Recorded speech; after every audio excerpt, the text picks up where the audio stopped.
Hello, my friends. I hope everybody's having a good day today. Chris back again. Today, I'm going to be talking about a movie called, get ready for this, The Forgotten Ones, also known as They Come at Dusk, also known as The Tribe, from 2008, directed by director Hjorg Ill. I guess that's how you pronounce it. You know, a movie with three titles has got to be good, right? I'm sure it was something one part of the world, something another part of the world. So when I was looking up stuff on Prime to watch, I came across They Come at Dusk, right? So I have a Letterboxd. I started looking it up on Letterboxd. I put in They Come at Dusk, or maybe it was IMDb. I can't remember, but I put it into something to just do a little research on it, see who was in it, all that kind of stuff, and nothing came up. I was like, what's going on? So then I went to another place and typed it in and found out it was called um, the Forgotten Ones. So I typed in the Forgotten Ones on uh, Letterboxd, and there it was. Boom, came up.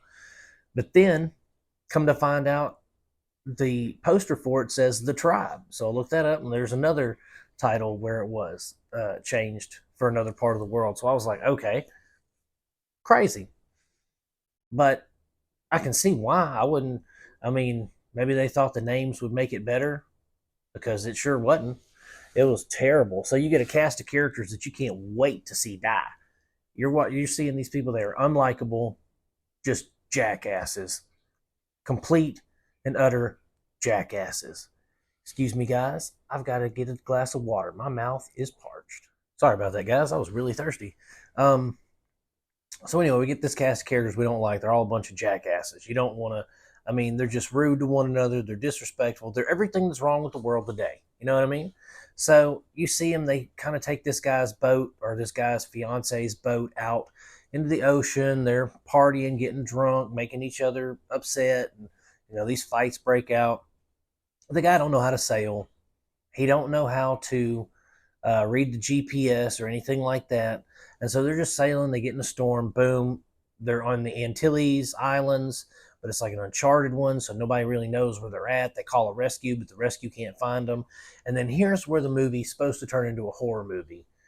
And boy, you know, if you're going to take concepts and half-assed creature designs from other films and bastardize them and make them absurd, then I'd just rather you not make a movie at all.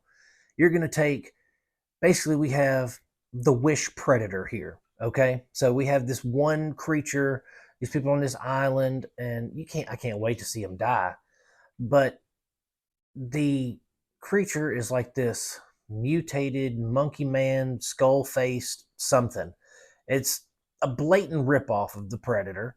But where the Predator was awesome, with the guys being able to fight back and they're, badass commandos themselves and all that, these are yuppie college kids. So that's not fun just watching them get picked off. Uh,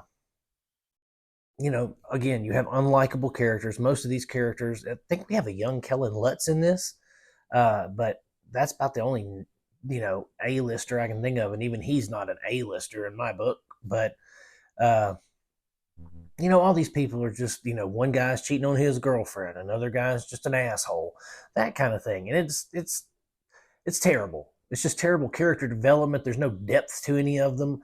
There's no purpose to any of them.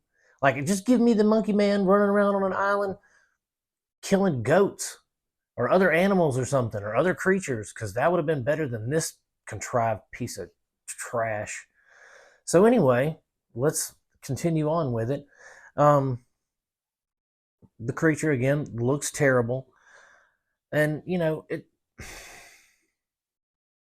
continuity, guys. Continuity is key in most movies. You, for instance, there's a scene in the film where guy and girl are on this island. He asks her to marry him, and after he asks her to marry him, he is laying on the beach or whatever, and he's like, "I love you. I'm gonna be with you forever." Next morning, she wakes up and there's like, it looks like a murder scene. I mean, blood everywhere, there's drag marks through the sand. And I'm just like, oh my goodness, what has happened to this man? And then it cuts to the scene. We find him. He starts waking up. You don't know where he's at in the jungle.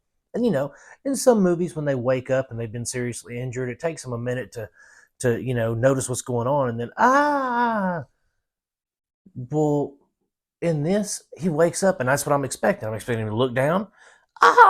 His leg's missing or something, right? Guys, there's a little bit of blood running down his leg, and there's a piece of a limb. Like, I mean, you know, no, oh man, it was terrible. It's like you get a fish hook in your leg or something, about that deep. You know what I mean? Going through his leg, and he's like, and he pulls it out, wraps a little cloth around it, and he's fine. What I saw in the scene before that does not match up to the scene that I'm seeing right now. And then it just gets more absurd from there. And the dialogue, again, is atrocious. I mean, whoever wrote this had to have been just angry at everything, and he took it out on his characters because it was just awful. Absolutely awful writing, awful directing. I mean, you got to have three names, right? The fact that they borrowed so liberally from Predator and from movies like Congo and stuff like that, and then turn those concepts into absolute dumpster fires, it really just irritates me that people will put money behind these pieces of crap.